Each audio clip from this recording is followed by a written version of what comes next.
Isang malaking pagsubok sa aming mag-asawa nang na-diagnose ang anak ko na mayroong autismo.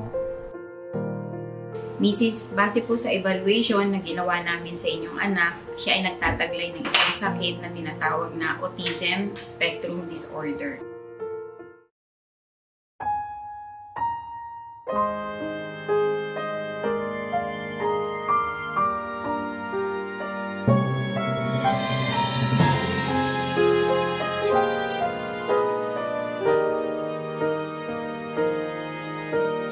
Bata pa lang ako, mahilig na talaga akong makinig ng mga kwento tungkol sa Diyos.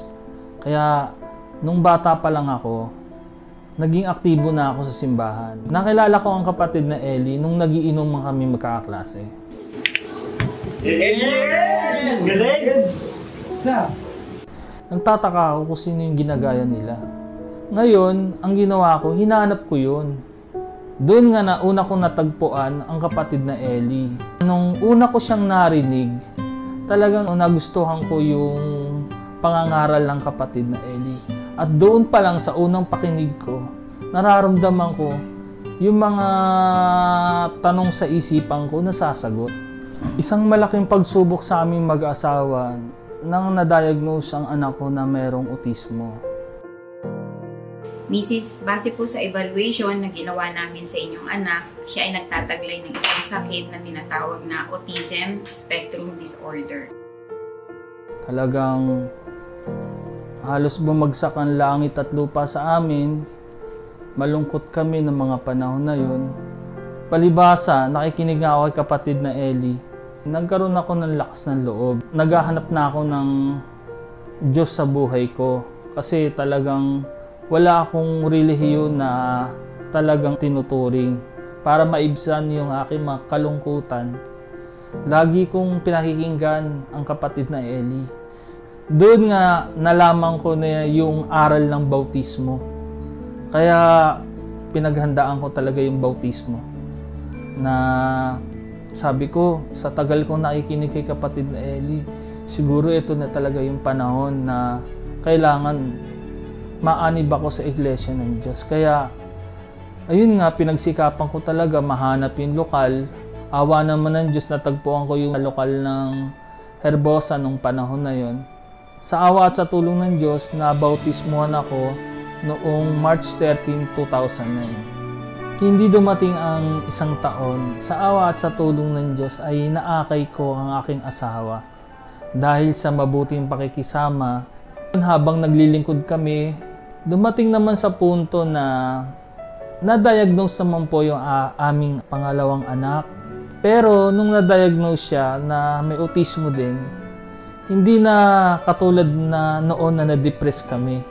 Sa awa din at sa tulong ng Diyos, binayayaan niya kami ng kaliwanagan ng isip na kailangan talaga naming tutukan yung aming mga anak. Kaya ang ginawa namin, iniwan namin yung mga trabaho namin. So nagsimula kaming maghahanap buhay. Nagtayo ako ng isang maliit na ink refilling station, at the same time computer repair. Yung aking asawa naman, kasama ng aking mga anak, ay nagtitinda-tinda sila. Sa awa at sa tulong ng Diyos, hindi kami pinababayaan. Bagkus yung kinikita namin ng mga panahon na yun, sobra-sobra pa dun sa aming mga pangangailangan. Pagdating ko ng 4 na taon sa iglesia, sa awa at sa tulong ng Diyos, nabiyayaan po ako ng isang tungkulin. Naging group servant po ako.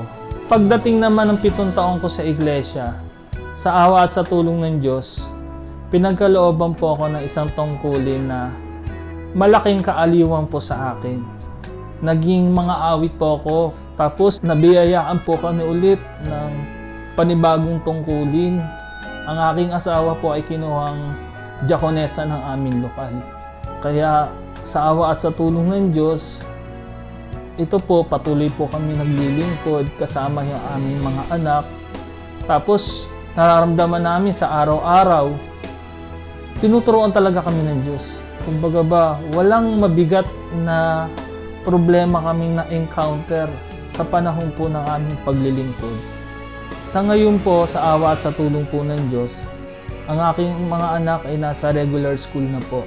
Hindi po sa aangat ng bangko, ay naging mga honor student ang aking mga anak. Na bagamat ang aking anak ay may kapansanan, ay nakapagbibigay po sa amin ng kaligayahan.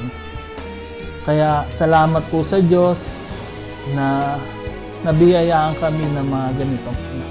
Tatanawin namin malaking utang na loob. Ako po si kapatid na Isaganid King at ito ang istorya ng aking pananampalataya.